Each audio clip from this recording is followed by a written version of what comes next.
We're going to start talking about tickets pretty soon, and if they're going to be like $50, we're going to get to go to Overlink for every one of these sessions on Friday and Saturday, and get to spend the night at North Shore with a bunch of other churches that we do rallies with and some other stuff. It's going to be a fantastic time. We'll start selling tickets at about $50 right around the first of the new year, and then they'll go up after that as our costs increase with ticket sales. So that's pretty awesome. We want to head right to the sports injury of the week because I think that's something that a lot of us want to see. You should have done it. You should have done it.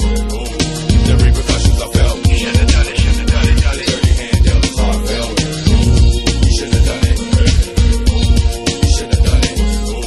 The repercussions I felt. You should have done it. Should have done it. Done it. Dirty hand dealt as I felt. Well, you know what? Cheerleading is dangerous. Researchers have found strains and sprains make up 52% of all cheerleading injuries. A small, microscopic percentage of cheerleading injuries are due to those crazy banners football teams bust through at the beginning and halftime of every game, like the one tonight in Auburn. Just before the Auburn team is about to take the field, cheerleaders have the banner stretched and ready for demolition. But wait, there's a hanging. Chad, let me get it. That one cheerleader decides to remove, then disaster hits.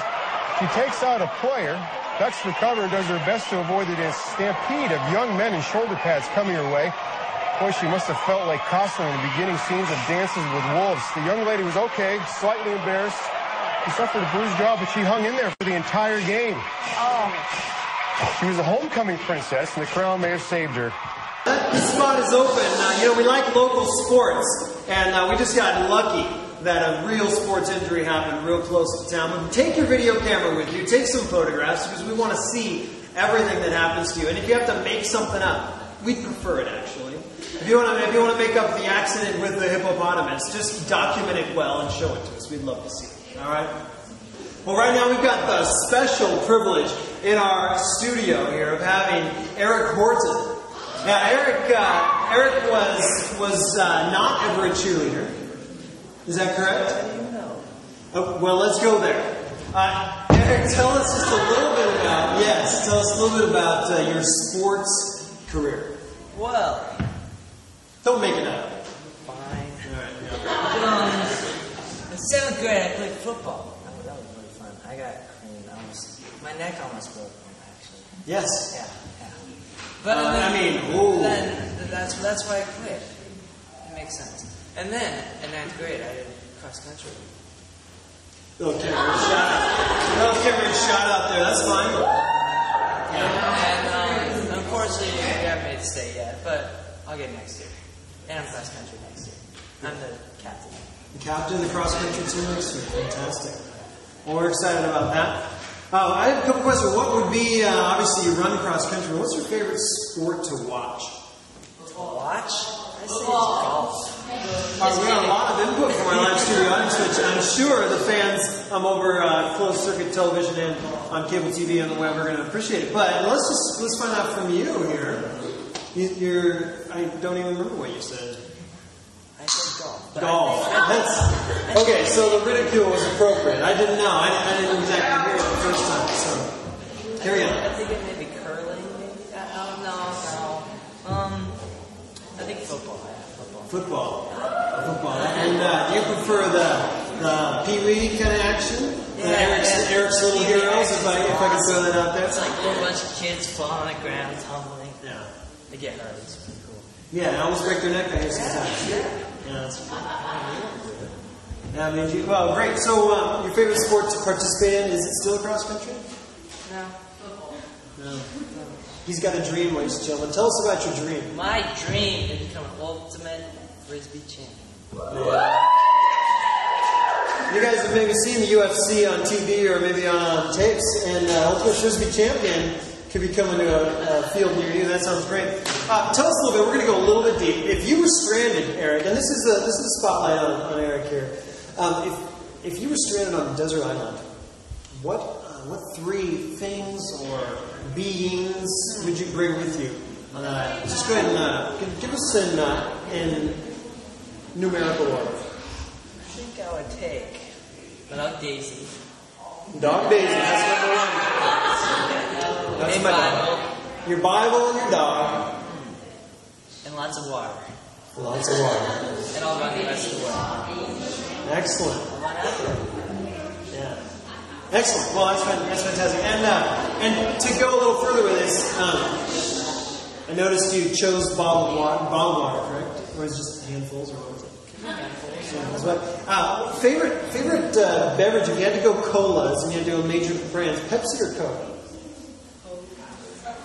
Actually, I don't drink hot. Oh, he doesn't drink hot, as we would consider it. Well, tell us about your favorite cola or soda, or you mean you just don't drink it at all? Soda, probably water. Soda water. Yeah, you know, on the website after this, we will have a recipe for soda water. It's a little complex, we can tell you now, but we have some copyright issues to deal with Arm & Hammer and water. So, okay, now tell me, Eric, you, I believe to be a follower of Jesus, and I want to know, describe for us one of the times where you really experienced that God was alive and active in your life. To be honest. Oh, yes, we prefer honesty. Honestly. Yeah, don't tell us a lie this time. Serve was probably the time when God just like totally came into me and I started worshiping God. Everything just like totally fell apart. Or came together. Yeah, well, spirituality is not clean. Yeah. Sometimes it does fall apart before it comes together. Yes, that's very good. And along that vein, are you kind of a toilet paper over or under guy? Coming over or out? I think I like the middle. Under. Kind of like you like the hotel tissue box on the wall is what I'm seeing. That whole little they come it's right out the middle. Yeah, exactly. I've been to a hotel room. Fantastic hotels out there have that right in the side of the fascia. Yeah. Fantastic. So you just come right out the middle then? Yeah. Excellent. And is there really one more thing you could tell us that may be surprised, maybe shocked, but still be appropriate for our TV audience? And that you could tell us just about yourself. About myself? What can I say? My mom makes good cookies. Yeah. That's good. That's something about you. We need to It's close. It's part of me. Where were you born? I was born in Mexico, actually. Born in Mexico. So you are indeed Mexican. Yeah, but everyone knows that. Well, we've got a wide audience. Yeah, everybody knows. Okay, well, that's fantastic. Thank you for being with us today. I really appreciate it. Student Spotlight on Aaron Bauer. I really appreciate you being there.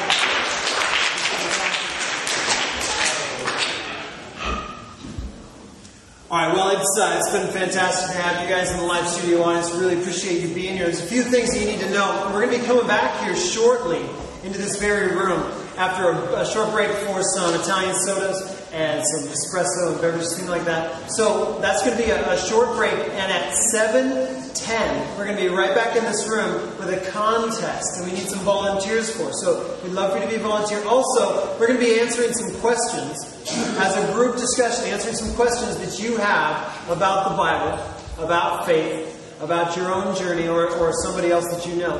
And I'd like you to prepare some of those questions. Go ahead and turn those in to me at the desk here. We'll draw a few of those questions and we'll discuss those later. But right back at 7:10, I need you back in here. Appreciate you being here. Bye-bye.